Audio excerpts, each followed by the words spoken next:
What is up, XRP community? Welcome back to another video. Thank you for joining me.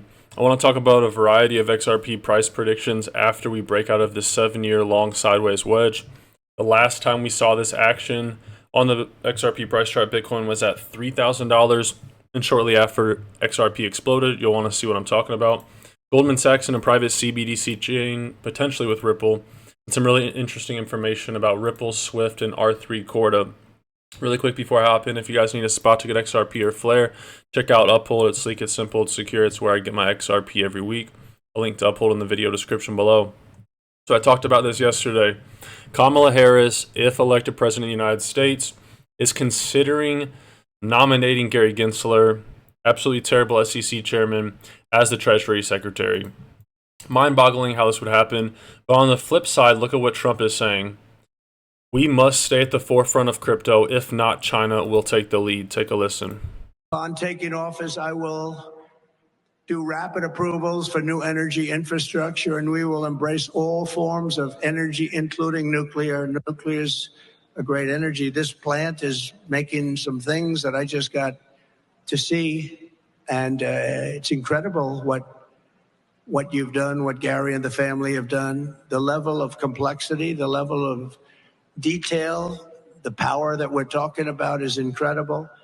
To power our country into the future, including the electricity demands of AI and cryptocurrencies, which is a very big subject. It's coming up more and more, and we have to stay at the top. We want to be right at the forefront. Otherwise, China and other countries will take it over. That's both of them, AI and crypto. And I don't want to get political, but if you're a crypto person and you don't really care about other policies, this is the kind of leadership we want. We want advancement of crypto. We want people to welcome innovation and not have Gary Gensler as a Treasury Secretary leading regulation by enforcement against all these companies like Coinbase, Ripple, very legitimate companies. I love this graphic here. I always talk about how taxis are gone. We have Uber now. Hotels are on their way out. We have Airbnb. CDs, we have Spotify. Everything is digitized. Bitcoin was supposed to digitize peer-to-peer payments. It said that in the white paper. It's failed. Maybe it's digital gold, but it's just a matter of time before we digitize these banking systems. And XRP has been working for the past 10 years to fulfill this problem. No other company has. So they have the competitive advantage. They've been working at this for years. And for another company to come in and take over that leadership, they would probably just have to outright buy Ripple. This guy says, me calling for XRP at $25 is not speculation. It's solid technical analysis. And I think this is a very fair statement. Now, I can say this is a very fair statement because I'm not giving you a timeline on it. If I said by 2025 XRP is $25, okay, I understand the pushback on that. But it's just a matter of time before you see a double-digit XRP price. And then after that, the road to $25 is not that far. Does Fibonacci retracement levels and recent price action? It's clear XRP has strong momentum. If the market conditions align, we see a breakout past key resistance levels. 25 is just the beginning. And then we see this lifetime chart of XRP. And they have this parabola right here. And you can see XRP, since inception, has held this parabola pretty well. And where is it at right now? The same price it was at in mid-2017, but it's holding this line exactly, and you can see the upper bounds of the parabola going back to that $25 price prediction sitting at $28. And when I said last time we saw this Bitcoin was 3K and XRP exploded, this right here. It says, did you know this is the only second time since XRP came out in 2013 that we have had 6 green weeks in a row against Bitcoin? Bitcoin hasn't had 6 green weeks, but you can see right here, XRP, past 6 weeks, past month and a half, it's been green. And not only has it been green, but you can see right here, these long lines, these long rejection lines. This level is very pivotal for XRP. And once it flips this level, you're going to see some explosive price action. When that happens, I can't tell you. I don't have a crystal ball. But like I said, it's just a matter of time. Dark Defender says, hi all. XRP touched the Fibonacci zone of 61.8% at 60 cents, trying to break here. And then this is all technical analysis as to why we're bullish right now on XRP. Heiken Ashi candles. This is just a different type of candle that takes the average of the price during the duration. So like normally a candle will open, say it's the weekly chart. It'll show the price that it opens and it'll show the price it closes. If it's the Heiken Ashi candle, it'll show the average price of XRP during the week. So Heiken Ashi candles are a lot better to deduce trends. And in this case, we're seeing 4 weeks of Heiken Ashi green candles. The RSI is the golden cross, which I talked about recently. The golden cross is probably the most bullish thing in technical analysis. And just, I think 2 days ago, XRP's golden cross was printed. Price targets in the short term, expect to touch 66 cents and then on to 93 cents. You clear 93 cents, $1 is getting crushed. I know this might be beating a dead horse, but the next XRP pump will turn even the biggest doubters into believers. We're already starting to see that, guys. Back a few years ago, 2020, 2019, after XRP crashed, after those all-time highs, a lot of people lost money, and a lot of crypto Twitter didn't really respect XRP. Now you're starting to see a lot of big crypto influencers talking about XRP over the course of the past year, really. It's not super new right now, but we're seeing the tides turning around XRP. We're seeing this social sentiment grow around XRP, and I truly believe this statement right here. Another thing about these green candles, last time we saw these XRP weekly candles, Bitcoin was at its bottom, $3,000 to $4,000. So many green candles in a row must mean something can't hide any longer. We always talk about this. I mean, I've talked about it a lot the past 2 weeks. This 7-year-long sideways wedge, XRP has respected the resistances up here. It's respected the support levels right here. And it's just a matter of time before it breaks out of this wedge right here. Typically, when you have these wedges, it's around the 75% mark, which we've already passed.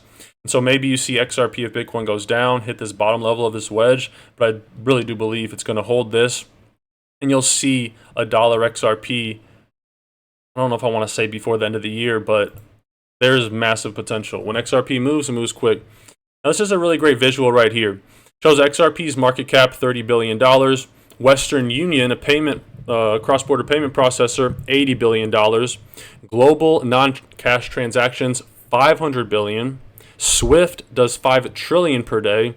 In Nostro Vostro accounts, which are the accounts that hold counterparty money for when these big banks do cross-border payments, has $27 trillion of money just sitting there.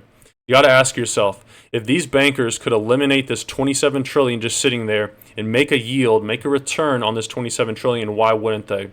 XRP, and maybe if XRP is in the winter, digitized payments are going to eliminate these Nostro Vostro accounts and free up all this money.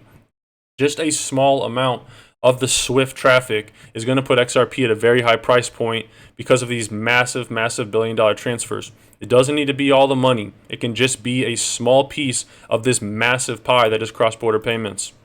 SWIFT versus XRP. SWIFT is 3 to 5 days. XRP is 4-second cross-border payments. 10% of SWIFT's network, if you do the math, puts XRP close to $1,000. Now, that's a big portion of SWIFT's network. That is $500 billion per day flowing through XRP. And I'm not actually sure this math holds up, so I'm just going to move on past that. I don't want to mislead you guys. I'll come back to this right here. I talked about Goldman Sachs and the CBDC private ledger. And this was a conference where Amar Amlani of Goldman Sachs, talking at a conference sponsored by Ripple, he says, Wall Street is not only involved in ETFs. Goldman Sachs is here discussing wholesale CBDCs on an event sponsored by Ripple and several Ripple partners, the Digital Euro Conference. XRP's ledger, tokenized assets, Ripple and Zani QX. So this came out on the 19th. They say, we are making history with the world's first combined equity and debt tokenized fund. This groundbreaking initiative spans data centers across 5 continents in advancing global financial markets with unmatched efficiency. And where are they doing this? It's powered by the XRP Ledger, the world's first combined equity and debt tokenized fund. I've been talking a lot recently about real-world asset tokenization, real estate, precious metals, equities, bonds. They're all going to be tokenized on the blockchain in the future, and they need something to connect all of them. And that's where the Interledger protocol comes in. Speaking of tokenizing real-world assets, though, Ripple has a partnership with this company, Axelar. And look at the partnerships of Axelar. They're working with Algorand, Google, IBM, MIT, and Consensus. Their team members, I could break them all down too, but very brilliant individuals. And Axelar's goal is to tokenize real-world assets. They're also a part of the interoperability within JP Morgan's Project Guardian. and the utilities of the AXL token, which include staking rewards, interoperability, transaction fees, etc. Former Ripple CTO Stephen Thomas talking about this Interledger protocol. Like I was saying, you need something to connect all of these blockchains in the future, all of these international CBDC, these wholesale CBDCs, and listen to what he has to say about the Interledger protocol. And their ledgers, right? When we started working on the Interledger, it was, I was thinking about how to scale XRP Ledger, and obviously, when you think about scaling any database, you're thinking about sharding, having more instances of it. And whenever you do that, one of the biggest challenges is like, okay, well, now you've got your data split up in these different silos, so how do you connect it back together? But then it doesn't stop there because, at the time I also thinking about how do we integrate with banks and their ledgers, right? And how do we integrate with all these legacy systems? And so we really started to try to think about interoperability holistically, right? Not, how do we solve interoperability for this specific neighborhood, but for the world at large, right? And then that led us down the path to Interledger. But obviously that is a longer project. That's a bigger dream, a longer vision. And it takes time to, actually get. The Interledger protocol is the key value proposition, or one of the key value propositions of what Ripple is building. He goes on to share this video where it says, former Ripple employee Marcus Treacher confirming that Ripple is infinitely scalable with the help of Interledger protocol, and that liquidity model of XRP was meant to scale to 7 to 9 billion people on Earth. Model does not require we've configured our technology in a way that really fixes the problem of cross-border payments liquidity very, very well. So for the cross-border payment challenge, we've created an open internet model. We call the idea Interledger. So Interledger, like the internet, supports our Ripple technology globally. And that model does not require a single universal common blockchain. It requires a very open blockchain interconnectivity. And that means that the volume is theoretically infinite. It's like the internet never runs out of capacity. Elements do, but the internet still works because it's inherently decentralized. So Ripple is the same. So we have a decentralized model which is infinitely scalable. Supporting that, we have our liquidity proposition, which uses XRP, and that's a classic blockchain. But XRP was designed from the outset for transacting. So unlike the likes of Bitcoin, which is very slow and slows down as you continue to build on volume, the XRP model is very, very, very high speed and very high capacity. So the liquidity part is very adequately served by the XRP model. The wider network we're creating, where if you're really going to... XRP is infinitely scalable. Now, if you go back to the inception of Bitcoin back after the financial crisis in 2007, 2008, we never fixed the financial crisis. We just bailed these banks out. I believe, I kind of go down rabbit holes with this, but the meaning of Satoshi Nakamoto, the founder of Bitcoin, it's a Japanese name, translates directly to central intelligence.